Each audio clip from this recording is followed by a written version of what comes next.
Me complace en darle la bienvenida a El Amor que Vale. Por favor, en su Biblia, busque el libro de los Hechos. Este libro está inmediatamente después de los Evangelios.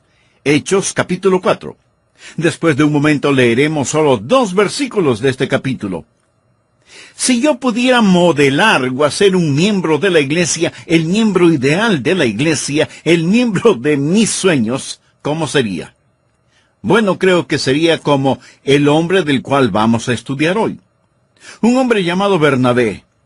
Lo interesante es que Bernabé no era su verdadero nombre. Se llamaba José, pero tenía el apodo o sobrenombre de Bernabé. Amigo, ¿tiene usted un apodo? Los apodos tienen la habilidad de pegarse.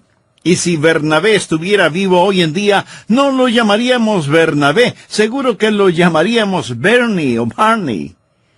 Y el nombre Bernabé significa hijo de consolación. Este hombre tenía un don. Su don era el saber dar ánimo, el saber consolar. Leamos Hechos 4:36. Entonces José, a quien los apóstoles pusieron por sobrenombre Bernabé, que traducido es hijo de consolación, levita, natural de Chipre. Note lo que dice. A quien los apóstoles pusieron por sobrenombre Bernabé. Ese no fue el nombre que sus padres le dieron, pero los apóstoles, al mirar su vida y sus acciones, seguramente dijeron: miren cómo anima, cómo consuela a otras personas. Así que vamos a ponerle un sobrenombre, Bernabé, que significa hijo de consolación.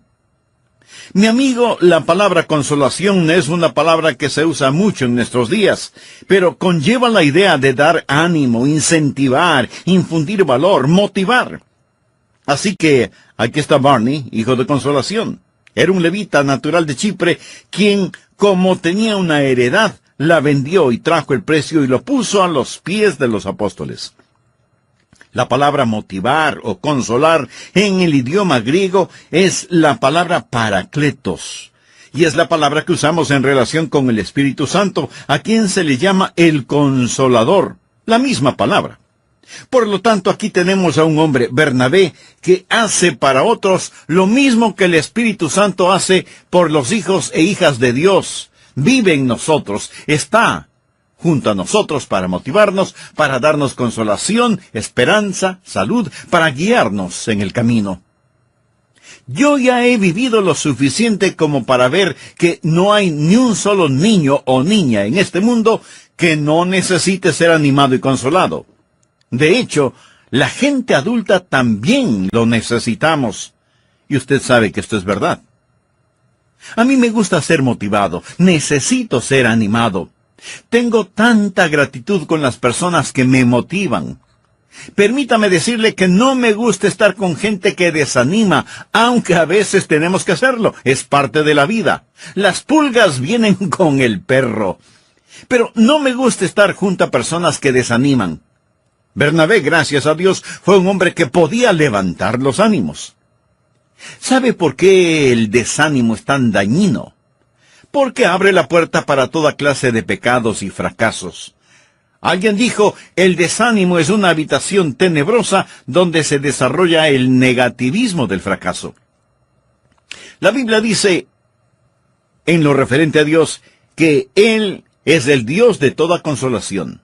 Busque 2 de Corintios capítulo 1, versículo 3. Bendito sea el Dios y Padre de nuestro Señor Jesucristo, Padre de misericordias y Dios de toda consolación. Nuevamente la palabra consolación en este versículo significa también motivación, ánimo. Dios es un Dios de toda consolación. Es un Dios que consuela y motiva. Esto significa que Dios tiene el monopolio mundial en cuanto a todo lo referente al consuelo y dar ánimo o dar motivación. Ahora, si Dios es el Dios de todo consuelo o ánimo, el diablo es el ministro siniestro del desánimo, del desconsuelo. Desánimo y desconsuelo provienen del diablo y son las principales causas de los fracasos. Bill Blass es un futbolista, exfutbolista profesional en el fútbol americano. Yo lo vi en acción cuando él jugaba por la Universidad de Baylor. Bill Blass ahora es un genuino hombre de Dios y su ministerio es entre los presos en las cárceles. Una vez estuvo predicando a unos 1000 presos y les preguntó: ¿cuántos de ustedes que están presos en este lugar tuvieron un padre que les dijo: uno de estos días terminarás en la cárcel? Casi todos los presos levantaron la mano. Piense en esto. Uno de estos días terminarás en la cárcel. Y eso es exactamente lo que sucedió. El desánimo es una poderosa causa para el fracaso. Me gusta la gente que cree que sí se puede hacer. Yo deseo rodearme de personas que creen que sí se puede hacer. En el Salón de la Fama del fútbol americano hay un casco protector que perteneció a Bobby Lane. También su fotografía. Y al pie de la fotografía una frase que dijo: Bobby Lane nunca perdió un juego de fútbol. Solo le faltó tiempo. Me gusta eso. Creo que necesitamos animarnos los unos a los otros. Veamos 1 Tesalonicenses 5:14. También os rogamos, hermanos, que amonestéis a los ociosos, que alentéis a los de poco ánimo, que sostengáis a los débiles, que seáis pacientes para con todos. Deseo hacer énfasis en la frase que alentéis a los de poco ánimo. Cuando usted piensa en una persona desmotivada, no piensa en su capacidad mental, ni en que le falta inteligencia. Esta frase sencillamente tiene que ver con el alma. Donde dice de poco ánimo, significa un alma pequeña. ¿Ha escuchado la expresión tiene un alma pequeña? Es una persona completamente desanimada. La palabra de Dios enseña aquí que debemos animar a los desanimados. Es un mandamiento del Dios Todopoderoso. Y hay tantas personas que necesitan ser animadas. Algunas, tal vez en su propia familia o en la mía. Así que quiero entregarle 5 maneras en que usted puede ser un animador. Si usted aprende y hace estas 5 cosas, usted será, mi querido amigo, el miembro de la iglesia de mis sueños. 5 maneras en que usted puede ser un Bernabé. 5 maneras en que usted puede animar a otros, en su familia, en su vecindario, en la escuela, en su trabajo, en su iglesia y donde quiera que vaya. Y vamos a descubrir que estas 5 cosas son las que hizo Bernabé. Del libro de los Hechos voy a nombrar 5 lugares en donde Bernabé animó a otras personas. Por lo tanto, Bernabé puede ser su guía, su ejemplo, su motivador para que anime a otros. Ponga estas 5 cosas en la primera persona. Lo siguiente es lo primero que deseo que se diga a usted mismo y que lo anote para que no lo olvide. Primero, motivaré a otros al practicar mayordomía. En Hechos 4:36 y 37 leemos: entonces José, a quien los apóstoles pusieron por sobrenombre Bernabé, que traducido es hijo de consolación, levita, natural de Chipre, como tenía una heredad, la vendió y trajo el precio y lo puso a los pies de los apóstoles. Ahora, este era un hombre que tenía mucho para dar. Había persecución y pobreza en Jerusalén y había gran necesidad. Por favor, escuche con cuidado lo siguiente. Bernabé sabía la diferencia entre propiedad y mayordomía. La mayoría de nosotros somos graduados en el concepto de propiedad, pero en verdad lo que estamos haciendo es administrando los negocios de Dios. Nosotros, honestamente, no somos propietarios de nada. ¿Qué es lo que usted tiene que Dios no se lo haya dado primero? No tiene Él el derecho de pedírselo, siendo que fue Él mismo quien lo puso en sus manos. ¿Qué es lo que nosotros tenemos que no lo hayamos recibido? Y aquí está un hombre, Bernabé, a quien Dios le había dado mucho, y que cuando vio una necesidad, se motivó para solucionarla. Hace algunos años me invitaron a un desayuno de oración para hombres de negocios, y conocí a un empresario creyente, Stanley Tam, que dijo muchas cosas estupendas. Pero él dijo algo tan especial que de inmediato y rápidamente tuve que escribirlo antes de que se me olvidara. Y esto es lo que Stanley Tam dijo: es lo que usted siembra lo que se multiplica, no aquello que guarda en el granero. Tiene sentido, ¿no le parece? Es lo que usted siembra lo que se multiplica, no aquello que guarda en el granero. Ahora, si Bernabé hubiera guardado su dinero, no estaríamos hablando de él en este momento. Y si usted me dice, bueno, Pastor Rogers, yo no soy rico, no tengo nada que pueda vender, por lo tanto, este asunto no tiene que ver conmigo. Por supuesto que tiene que ver con usted. Hay mucho más que dar que simplemente dinero. Puede darse usted mismo, puede ofrecer ayuda, puede dar de su tiempo, puede compartir sus conocimientos. En Hechos 3:6 leemos acerca de algunos otros apóstoles. Ellos no eran ricos, como era Bernabé. Había un pordiosero que necesitaba ayuda. ¿Qué es lo que Pedro y Juan le dijeron?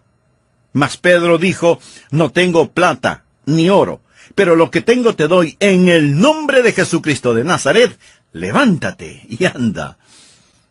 Dios nunca le va a pedir a usted que dé lo que no tiene. Pero, ¿está usted dispuesto a dar lo que sí tiene? Amor, tiempo, ayuda, oración, ministerio.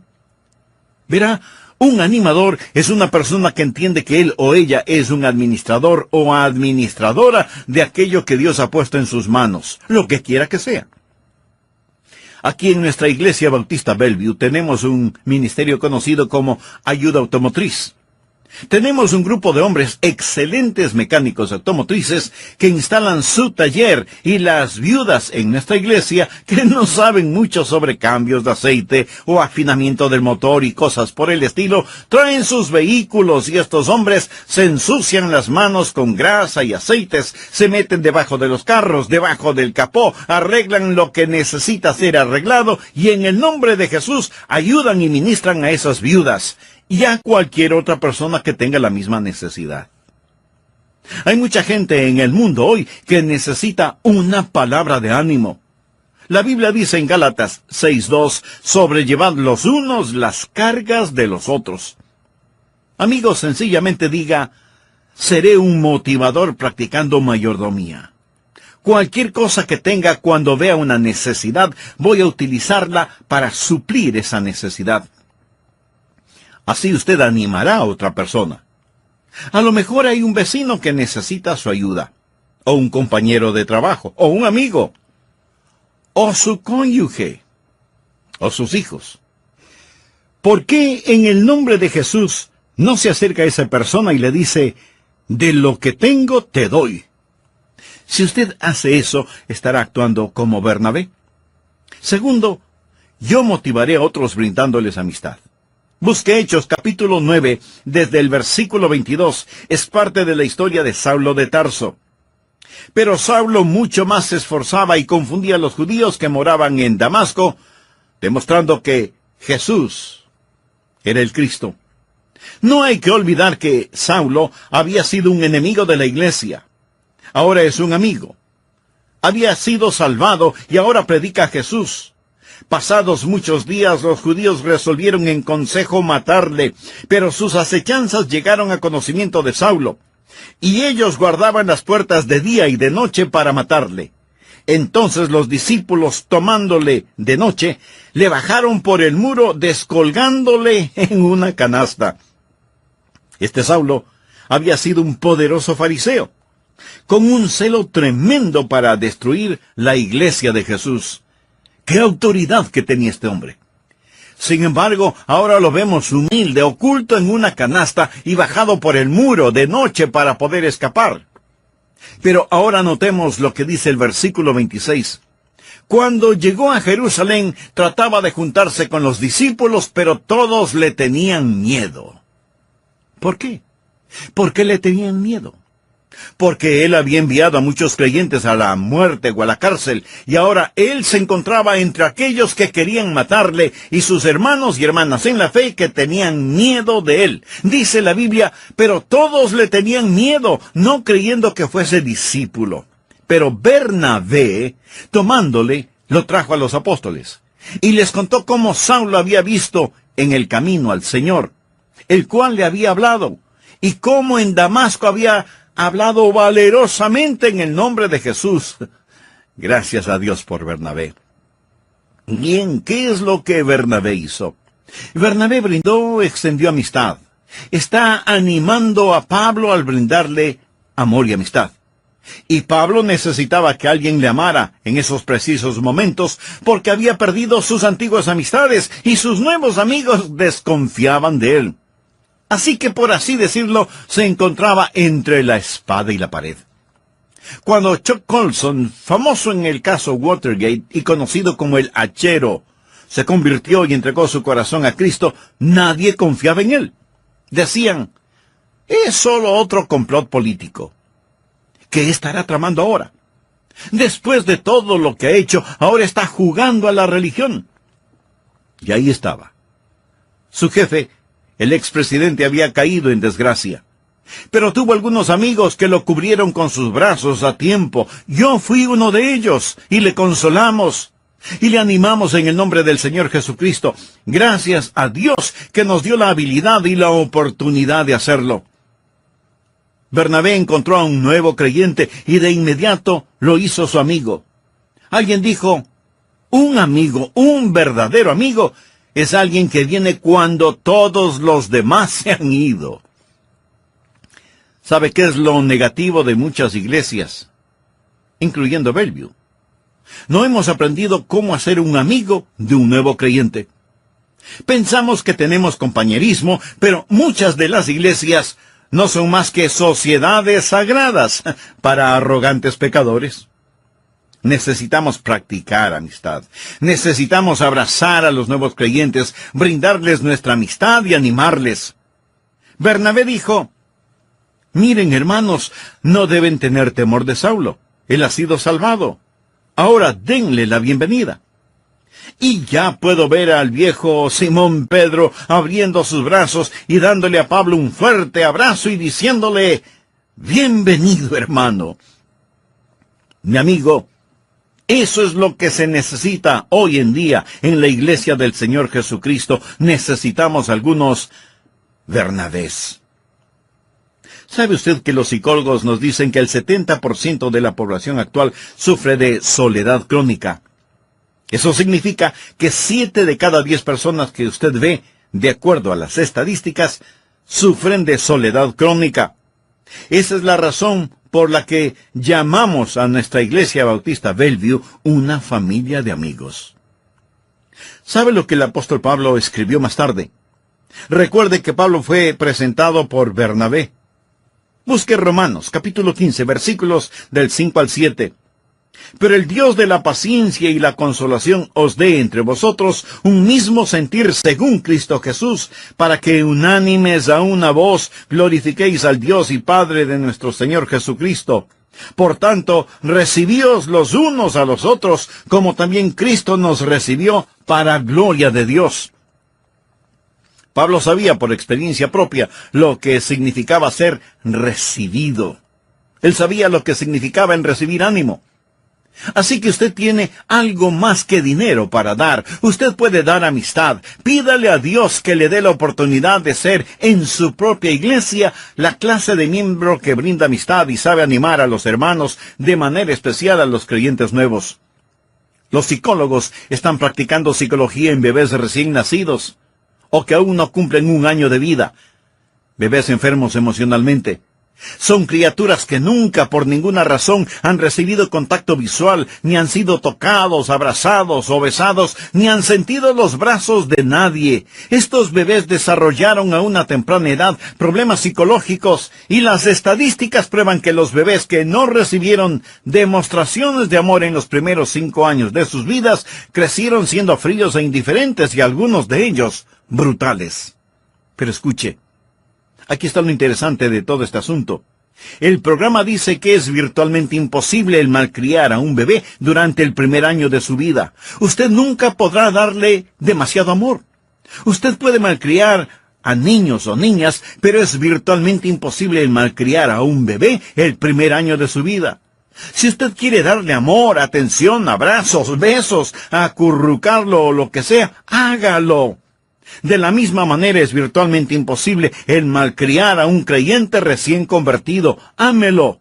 Él o ella necesitan ser amados, necesitan ser incluidos. Pido a Dios que nos dé iglesias llenas de Bernabés. Amigo, ¿es usted un Bernabé o necesita de un Bernabé? Si lo primero, que Dios le bendiga. Si lo segundo, Jesús quiere ser su Bernabé ahora mismo. Él le ama tanto que murió en la cruz para pagar la culpa de sus pecados. Y Él no solo quiere salvarle y perdonarle, sino también animarle, consolarle, motivarle. Si tiene esa necesidad espiritual, arrepiéntase sinceramente delante de Dios. Invite a Jesucristo para que habite en su vida por intermedio del Espíritu Santo y pídale a Dios que haga de usted un genuino Bernabé.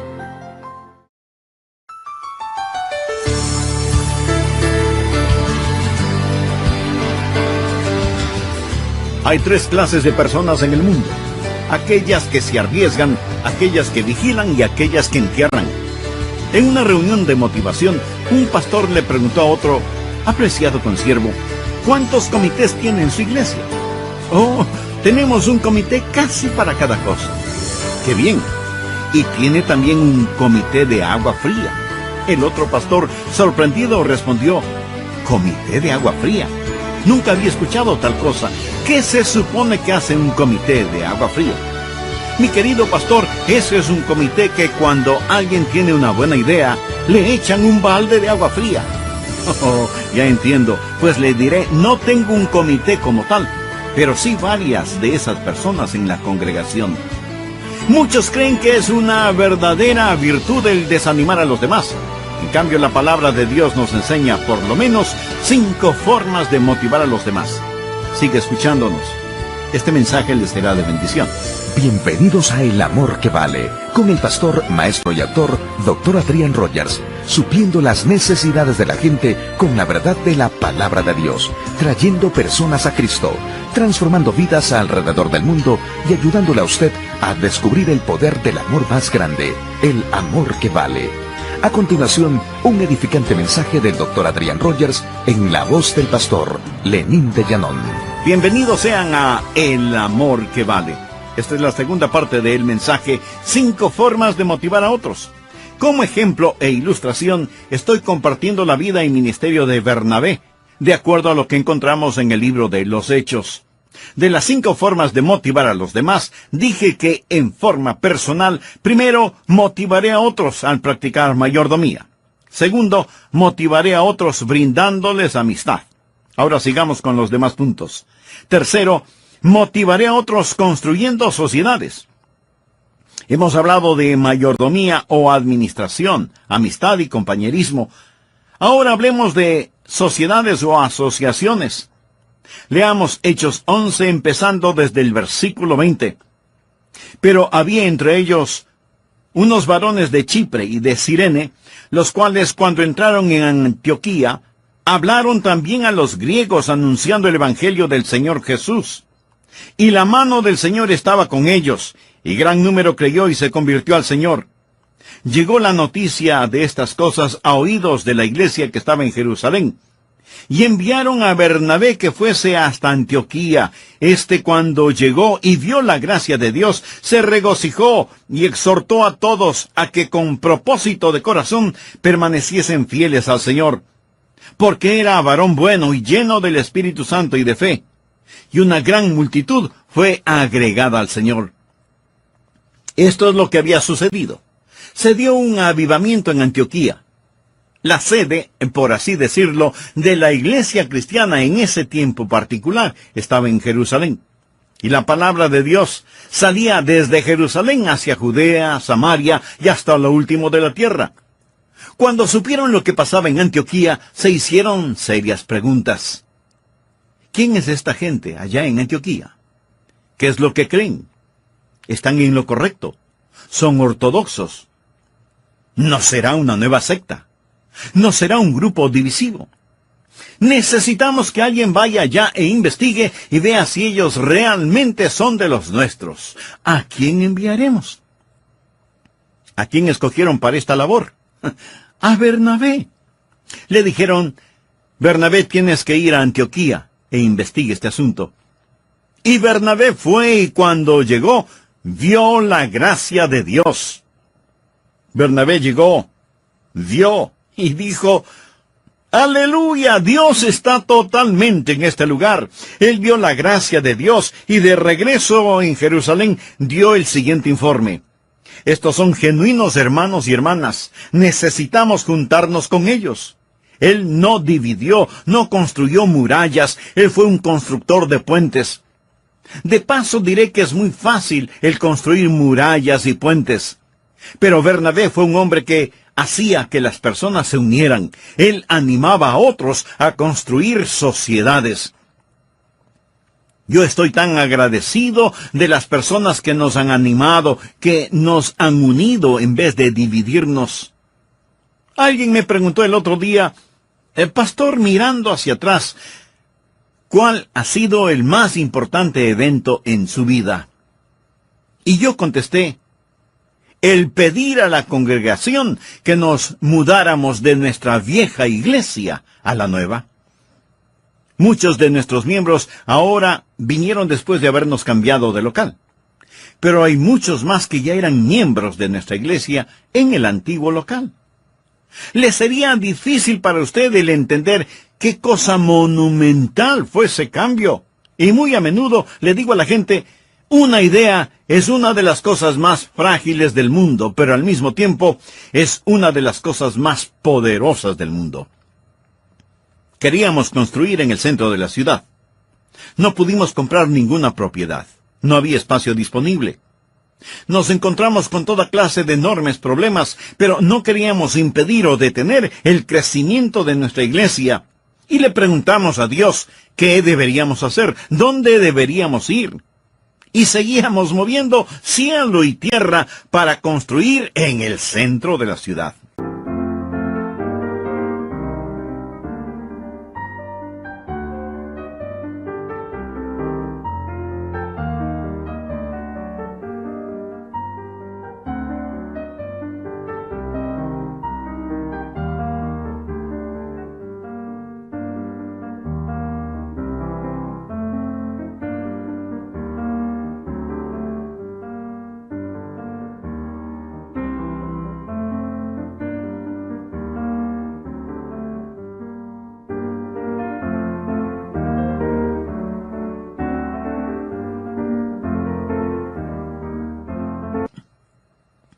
Junto con otros 2 miembros de nuestra iglesia, estuvimos en Orlando, en la Florida. Uno de esos hermanos ya está en el cielo. Estábamos en el aeropuerto, junto con quien fuera nuestro pastor asociado Bob Sorrell, y Billy Mills y Al Childress. Habíamos ido a Orlando para mirar algunas iglesias que estaban construyendo sus centros de adoración. Esa noche no pude dormir, a pesar de que por lo general soy muy bueno para eso. Mi esposa lo puede atestiguar. Pero esa noche estaba intranquilo y me pareció que Dios me decía, tienes que salir de la ciudad y comprar terreno y mudarlo todo. Mi amigo, eso sonaba a 4/3 de locura. Dije 4/3. Espero que lo entienda después de un rato. Sin embargo, había esta pequeña idea en mi corazón y en mi mente, y cuando me encontré con ellos en el aeropuerto, les dije, caballeros, quiero preguntarles algo. Primero pongan en paréntesis todo lo que como iglesia poseemos y tenemos. Quiten todo eso de su mente, para que puedan pensar con libertad. Todo lo que hemos planeado hacer, todo el dinero que ya hemos gastado en el proyecto, todo, absolutamente todo, póngalo fuera de su mente. Ahora les pregunto, ¿qué sucedería si es que nos mudamos hacia la parte nororiental del condado, sobre la carretera 40, y compramos terrenos no urbanizados? Y ahí construimos. Quiero confesarles que esto no era mi convicción en ese momento, solo era una idea. Se volvió una convicción en la medida en que lo pensamos y oramos y luchamos con la idea. Pero era una idea tan frágil. Y si esos hombres, a quienes respeto tanto, me hubieran dicho, pastor, usted está loco, yo probablemente les hubiera contestado, tienen toda la razón, olvidemos de este asunto. Nunca voy a olvidar lo siguiente. Bill Mills y Al Childress Me preguntaron, pastor, ¿es esto en serio? Y yo les contesté, es tan en serio que quiero que pensemos al respecto. Billy Mills dijo, pastor, le diré una cosa. Creo que será fácil conseguir dinero para esto. Él no me desanimó. Y ya en nuestros respectivos asientos en el avión éramos como niños escolares, comentando, riéndonos, pensando acerca del proyecto. Estoy tan agradecido que ellos no pisotearon esa idea porque se volvió una convicción. Y tan cierto como que estoy aquí compartiendo esta bendición con usted, sé que fue el plan de Dios y la voluntad de Dios, porque Dios lo ha bendecido y lo ha multiplicado en una forma increíble. ¿Sabía usted que hay gente tan negativa que no pueden creer en nada? Ellos no pueden entender una visión, algo que proviene de Dios, y ni aún le permiten a Dios dar una visión. Un Bernabé anima a otros al construir sociedades. Hay 3 clases de personas en el mundo: aquellas que se arriesgan, aquellas que vigilan y aquellas que entierran. Un pastor le preguntó a otro pastor, hermano, ¿cuántos comités tiene en su iglesia? Oh, tenemos un comité casi para cada cosa. ¡Qué bien! ¿Tiene también un comité de agua fría? No, nunca había oído tal cosa. ¿Qué hace un comité de agua fría? Bueno, es el comité que cuando alguien tiene una buena idea, le echa un balde de agua fría. Oh, ya entiendo. Tengo varias de esas personas en la congregación. Bien, sigamos. 4, motivaré a otros desarrollando liderazgo. Leamos los versículos 25 y 26 de Hechos capítulo 11. Después fue Bernabé a Tarso para buscar a Saulo, y hallándole, le trajo a Antioquía. Y se congregaron allí todo un año con la iglesia, y enseñaron a mucha gente. Y a los discípulos se les llamó cristianos por primera vez en Antioquía. Aquí vemos nuevamente a Bernabé en medio de esta actividad. Va a buscar a Saulo nuevamente. ¿Por qué lo hizo? Bueno, cuando Bernabé estuvo ahí, dijo, miren todo lo que está pasando. Vean lo que Dios está haciendo. Es como tener vino nuevo y necesitan recipientes para ponerlo. Necesitan alguien con una mente organizativa, alguien con visión espiritual, alguien que sea un líder. ¿Quién puede dirigir todo esto? Yo conozco a uno que puede hacerlo. Se llama Saulo. Tenemos que traerlo a Antioquía. Saulo puede liderar este grupo.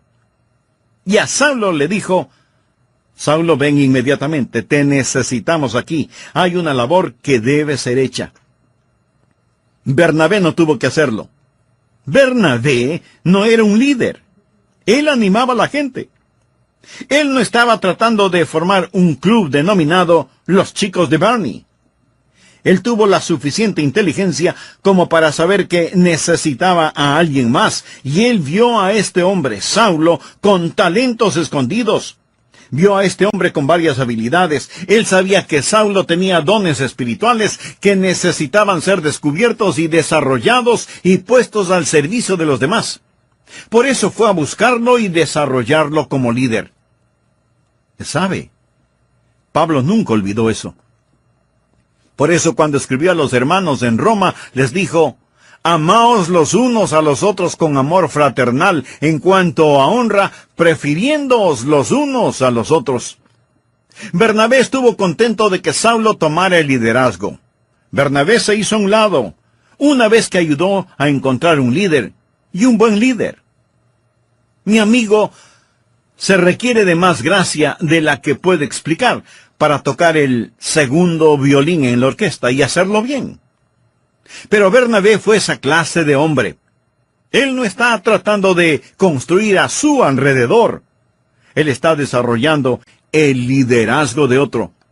Y necesitamos desarrollar líderes, necesitamos descubrir liderazgo y necesitamos enseñar a la gente a liderar. Encontrar líderes, identificarlos, desarrollarlos, equiparlos y entonces enviarlos. No todos son líderes. Bernabé no lo fue. Él fue un motivador. Sabía que Bernabé nunca escribió ningún libro de la Biblia, pero que hay dos personas a quienes él animó que sí lo hicieron. Por ejemplo, el apóstol Pablo escribió 13 de los libros del Nuevo Testamento.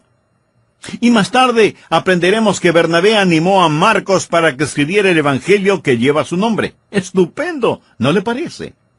Desde un punto de vista eminentemente humano, podríamos decir que si no hubiera sido por Bernabé, ni Marcos ni Pablo hubieran escrito lo que escribieron.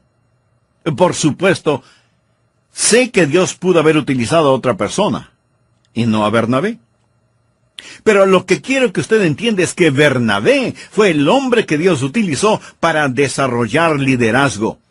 Por eso digo que necesitamos más hombres como Bernabé en nuestras iglesias.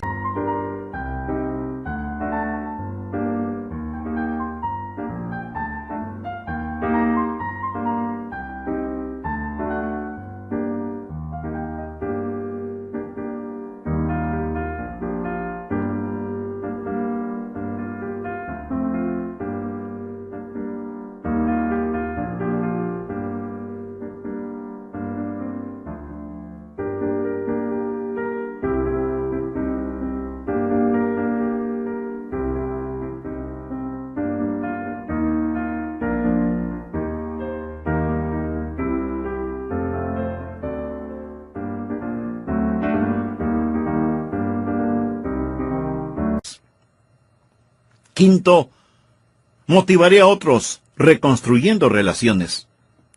En el capítulo 15 de los Hechos vamos a encontrar a Bernabé otra vez. Y él sigue animando a las personas.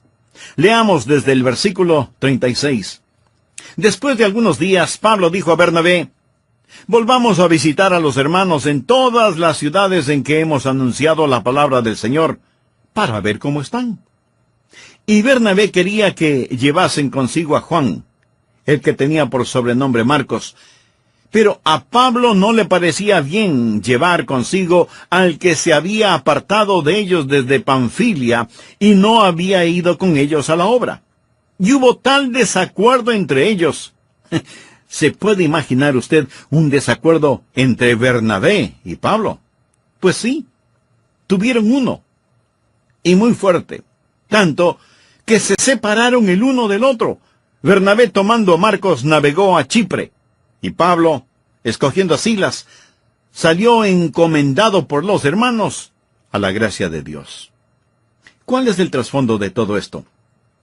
Bien, había un hombre joven llamado Juan Marcos, y él estuvo con Pablo y Bernabé en el primer viaje misionero. En algún lugar durante ese viaje, extrañó su casita, o sintió temor, o extrañó a su mamá, o quién sabe qué, pero lo cierto es que él dijo: ya no quiero estar aquí, no cuenten conmigo. Y cuando llegaron a Panfilia, él dijo: bueno, adiós compañeros, me regreso a casa. Más tarde Bernabé y Pablo deciden volver sobre sus pasos para visitar a los hermanos, y Bernabé dijo: bien, voy a buscar a Juan Marcos. Pablo contestó: no vayas a buscarlo. Pero Pablo, yo creo que él sería... no, de ninguna manera.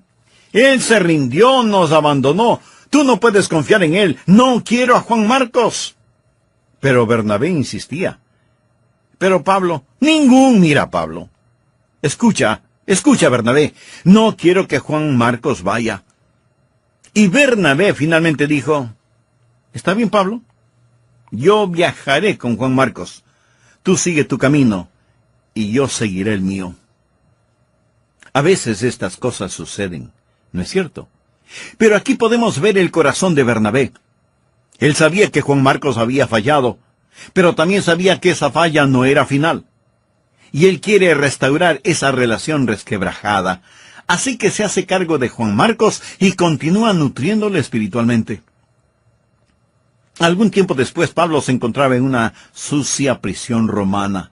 El tiempo había pasado. Por favor, anote al margen 2 Timoteo 4:11. Escuche lo que Pablo escribió. Solo Lucas está conmigo. Toma a Marcos y tráelo contigo porque me es útil para el ministerio. ¿Qué le parece? Trae a Marcos, lo necesito. Este es el mismo hombre de quien Pablo no quería saber absolutamente nada y ahora está diciendo tráelo porque me es útil para el ministerio. ¿Cómo sucedió esto? Porque hubo un hombre llamado Bernabé que no quiso abandonar a un buen joven llamado Juan Marcos solo porque había fallado una vez. Hay muchas personas en las iglesias que han fallado y que necesitan ayuda para restaurar sus relaciones. Cuando era un muchachito y estábamos en la Florida, me trepé a una palmera para apoderarme de un coco. Pero la palmera era realmente alta. Yo tenía mi brazo alrededor de una de las hojas sujetándome, mientras con el otro trataba de hacer caer un coco. De pronto, la hoja de la palmera se desprendió, el coco también, y yo también. Caí sobre la hierba, pero mi brazo izquierdo se golpeó contra la vereda de cemento y mi codo se partió. De hecho, el hueso atravesó la piel. Fue horrible. Y ahí estoy en el suelo, retorciéndome de dolor. Mi hermano estuvo allí. ¿Sabe lo que hizo mi hermano?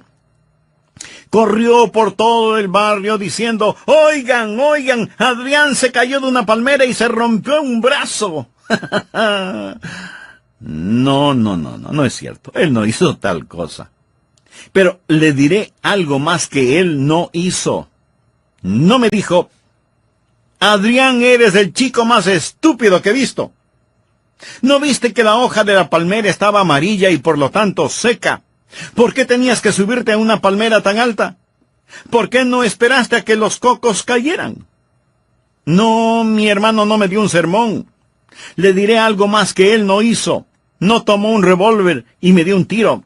¡Pum, pum! Ya está. Tienes un brazo roto, ya no sirves para nada. No, él no hizo eso tampoco. ¿Sabe lo que mi hermano sí hizo? Vino, se arrodilló junto a mí y me ayudó en forma tierna y amorosa. Gracias a Dios, pude seguir usando mi brazo. Hasta ahora. Amigo, hay personas que caen y no necesitan que vayamos pregonando, ¿han escuchado lo que está pasando con tal o cual persona? Ellas no necesitan que hagamos eso, no necesitan que les demos sermones. Alguien dijo que la iglesia es la única organización, el único ejército en el mundo que mata a sus heridos. Lo que necesitamos son más y más personas como Bernabé. La Biblia dice en Gálatas 6:1, hermanos, si alguno fuere sorprendido en alguna falta, vosotros que sois espirituales, restauradle con espíritu de mansedumbre. En el griego la palabra restaurar es la que se utiliza para alinear y curar un hueso roto, tierno y amoroso cuidado. Antes de finalizar, permítame decir algo más.